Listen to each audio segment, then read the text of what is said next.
mọi người, chào mừng mọi người đã đến với kênh YouTube của Noli. Trong bài học ngày hôm nay, Noli sẽ hướng dẫn cho mọi người cách móc mũi đơn giả đan rất là đơn giản. Đầu tiên, các bạn cần chuẩn bị cho Noli một cuộn len sợi mà các bạn có sẵn ở trong nhà. Tiếp theo là một cây kim móc phù hợp với cuộn len đó. Ở đây Noli sử dụng sợi vải vì chúng có kích thước lớn nên là các bạn dễ dàng quan sát hơn trong quá trình mà Noli thực hiện. Đầu tiên các bạn cần gây cho Noli là 20 mũi móc xích. Cách tạo mũi móc xích như sau. Các bạn sẽ cầm đầu ngắn của sợi len ở bên tay này và đầu nối liền với cuộn len ở bên tay kia. Chúng ta sẽ vòng len như thế này.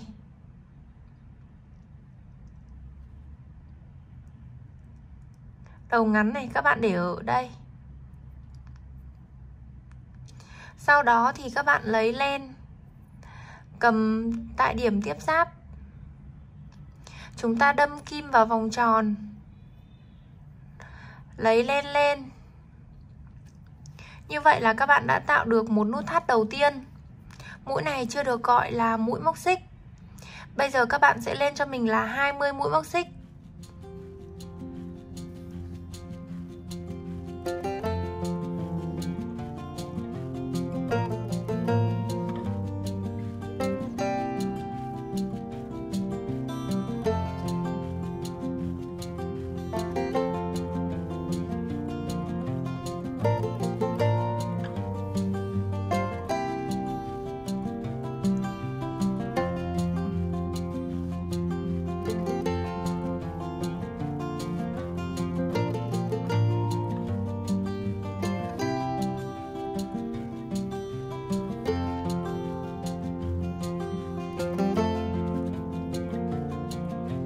Sau khi tạo được 20 mũi móc xích như thế này thì các bạn sẽ nối lại thành vòng tròn.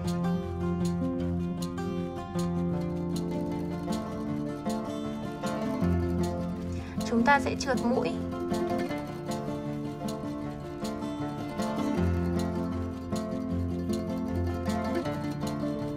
Sau khi nối lại thành vòng tròn như thế này thì các bạn sẽ lên cho mình một mũi móc xích. Đây chính là chiều cao của mũi đơn đầu tiên. Với hàng thứ nhất, các bạn sẽ móc cho mình 20 mũi móc đơn như bình thường. Chúng ta sẽ đâm kim vào ngay của chân mũi móc xích đó. 1 2 3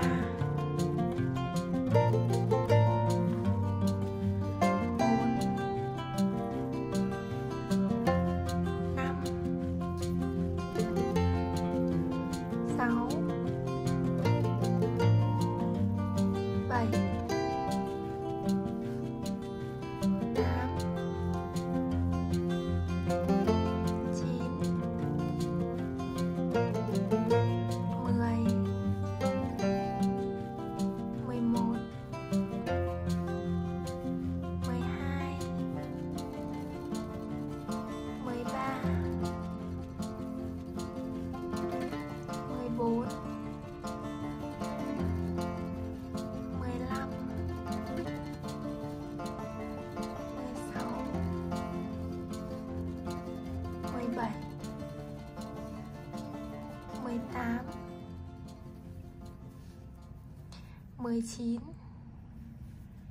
và cuối cùng là 20.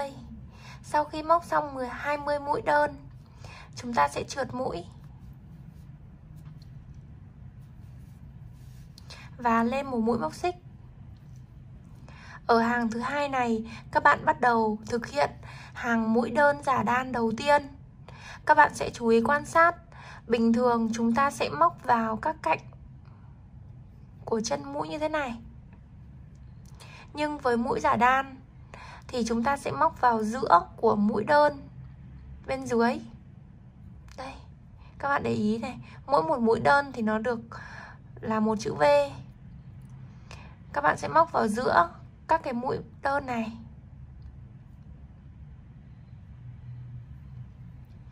Với mũi đơn đầu tiên chúng ta sẽ móc vào đây này.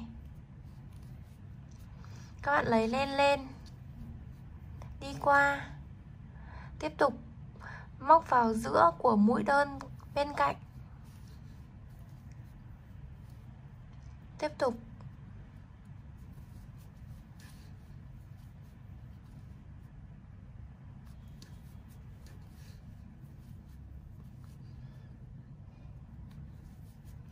thường với mũi đơn giả đan sẽ cho các bạn được một họa tiết giống như là chúng ta đan chứ không phải là chúng ta móc.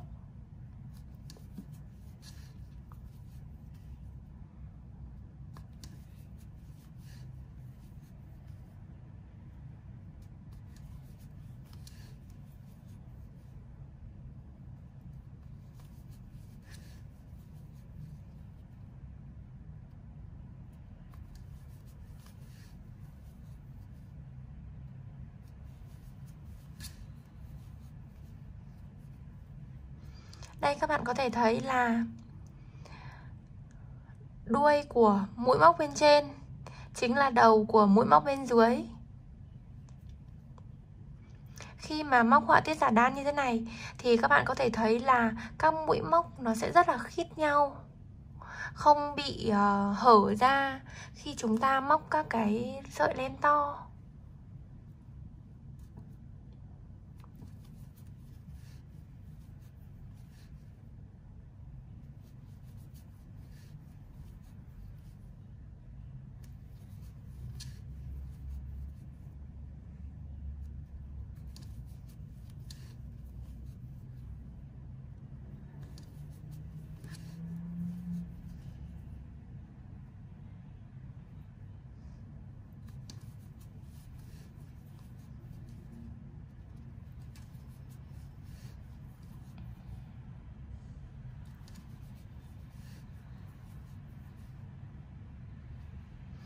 Sau đó thì chúng ta cũng sẽ trượt mũi. Khi móc đến hết mũi cuối cùng, các bạn sẽ lên một mũi móc xích. Sau đó thì ở mũi đơn đầu tiên thì chúng ta cũng lại đâm vào giữa. Chúng ta không móc vào cái đầu chân xích như thế này, mà chúng ta sẽ móc vào giữa của mũi móc.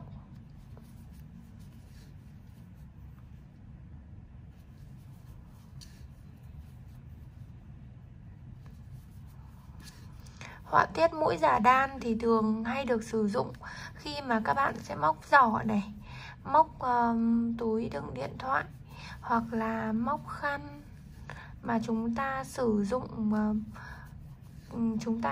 dụng móc để có ra được họa tiết giống như là đan.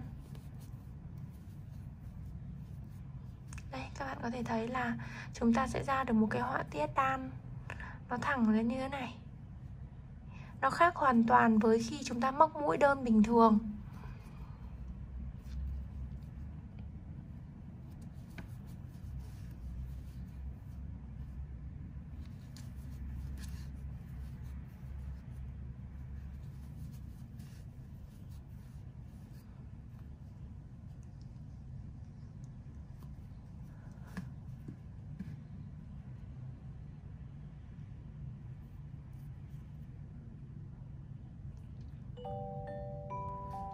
Noli chúc các bạn thành công nhé. Đừng quên ấn like và subscribe kênh YouTube của Noli Handmade. Bấm vào biểu tượng quả chuông để là người sớm nhất xem được video mới nhất của Noli. Bye!